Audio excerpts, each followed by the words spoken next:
Hello everyone, my name is Loring Ray. Last night, I had a mini identity crisis as I began preparing this testimony.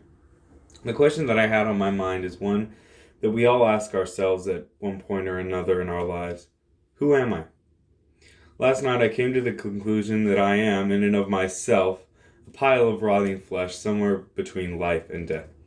And while this conclusion is true, there is a God named Jesus who redeemed my whole being and brought me from a pile of rotting flesh to a pure and beautiful Son of God. Without God, I would be nothing but the sum of all my evil desires of my heart and flesh. I was born on June 2nd, 2004, and in my short 16 years of life, I've had the privilege to live in 4 countries and experience the world in a very different way than how most children do. My parents are both missionaries to the South Sudanese, and we moved to Kampala, Uganda in March of 2013. In August, we packed up again and drove north to arrive in South Sudan. This equatorial paradise is where my life in God would become a legitimate reality. I'll have to give a little bit of background on South Sudan. It is the newest nation on earth, gaining its independence in 2011. Before this, Sudan had been in civil war off and on since 1955. While countries that are so used to war oftentimes have a very hard time not having a war to fight. In December of 2013, civil war broke out again in the northern part of the country. When this happened, we were back in Uganda picking up supplies. Our missions agency would not let us return until mid-2014. There was still fighting happening up in the north of the country, but in our small piece of the country, it was relatively peaceful. However, our ministry situation was not so peaceful. We were living in a culture that would take hours, if not days, to explain, so I will not attempt to do so, but let us suffice to say that the culture was less than welcoming to the gospel of Christ. There was one man whom I consider my greatest mentor, who was a local Sudanese man who truly followed the word of God, Peter. He was the headmaster or principal of the elementary school that the ministry where my parents were running at the time operated. Well, he was hated by the community. He was what stood between the community leaders and money that they wished to embezzle from the school. Peter was eventually, the school was broken into and a large amount of money was stolen from this school. Peter was immediately blamed by the community leaders, or chiefs. He was then imprisoned and tortured for more than 2 days. After he wouldn't confess, the police finally released him. While he was a free man now, the chiefs and community leaders hated him even more than ever because my family stood with him. We were hated more than ever. After around 6 months, tension was high, but mission work continued.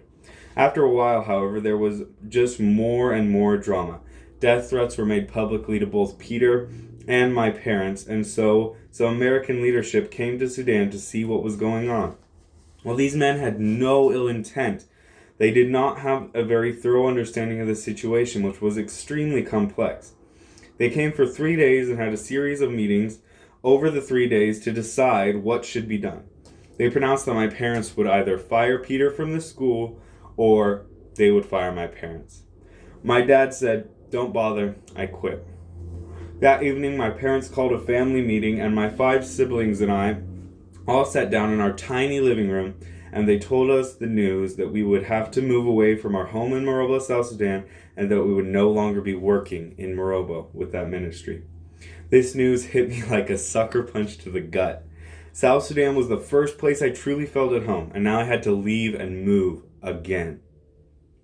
I was angry and scared. I felt a bunch of other emotions that my little 11-year-old brain had no idea how to process.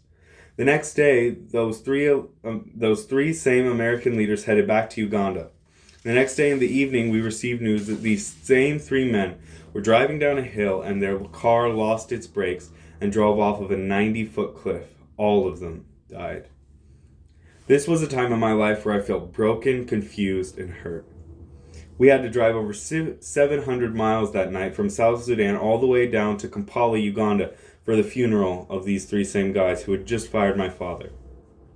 As I was riding in that dark, packed car, I remember feeling slightly angry with God.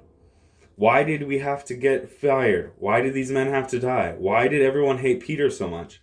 All these questions were racing through my head in a sort of angry prayer. Almost immediately, I got this picture of myself in the arms of Jesus, though. I was in the form of a lamb, and Jesus was holding me as a shepherd. It was clear that God was telling me that He was in control and that He would take care of me. This was so comforting, and it gave me strength and resolve that I needed to let this series of unfortunate events not knock me down.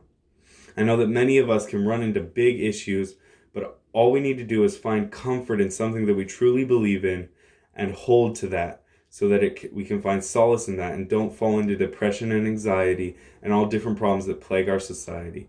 But just hold on to that and find solace where you can.